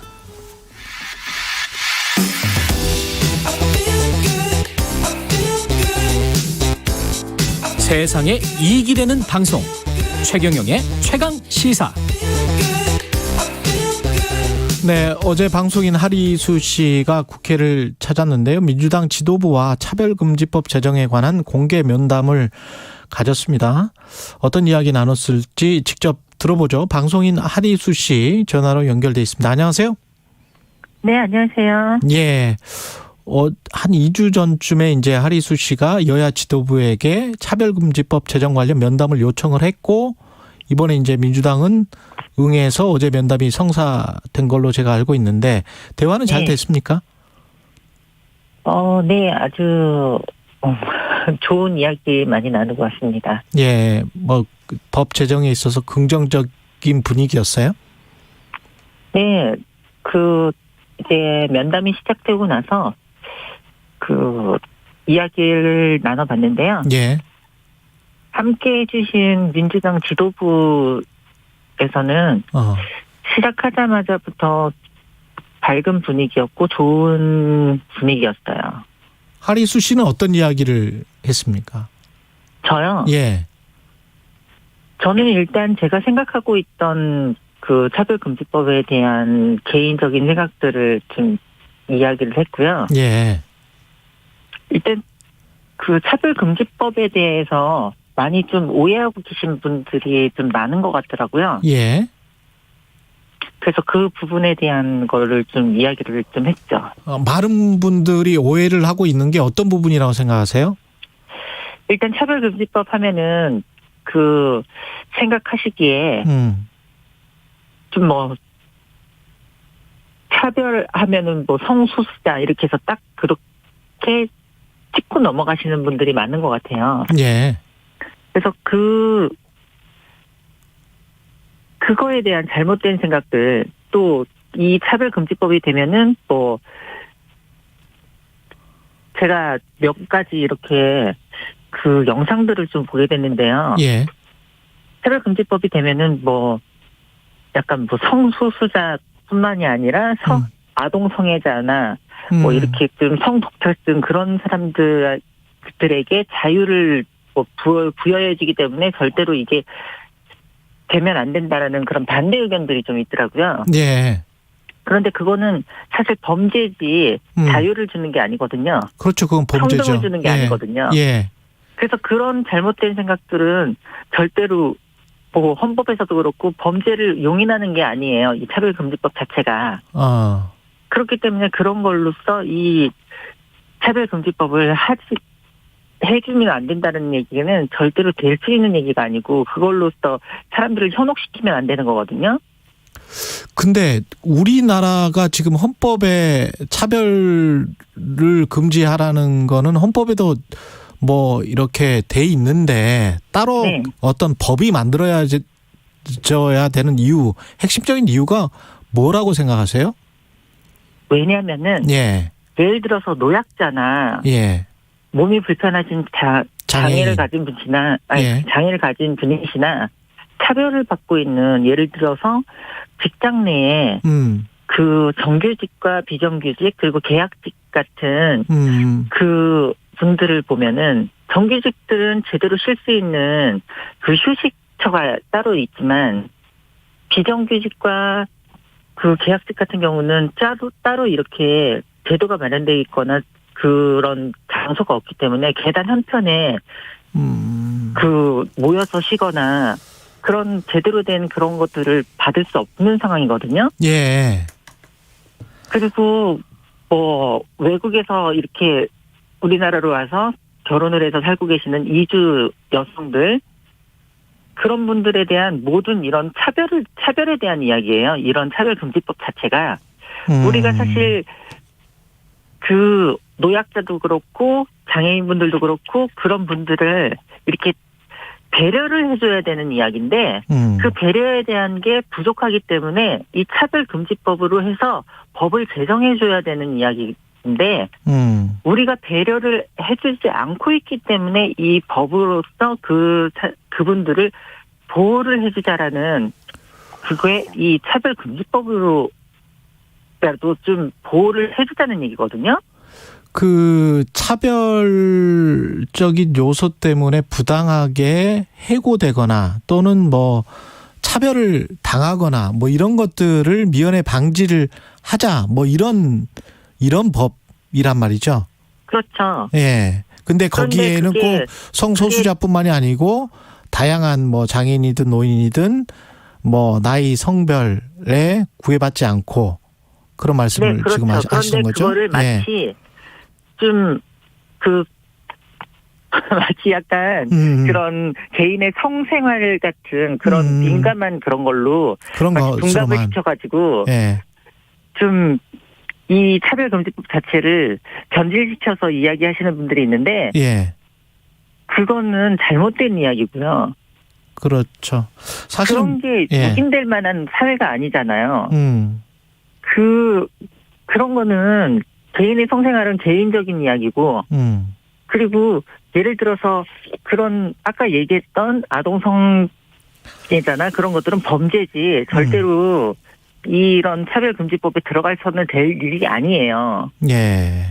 그렇기 때문에 그런 식으로 주장하시는 분들은 다시 한번 좀 그 머릿속이 제대로 되신 분인지 좀 그 병원 가서 한번 상담 좀 해보시고 그랬으면 좋겠어요.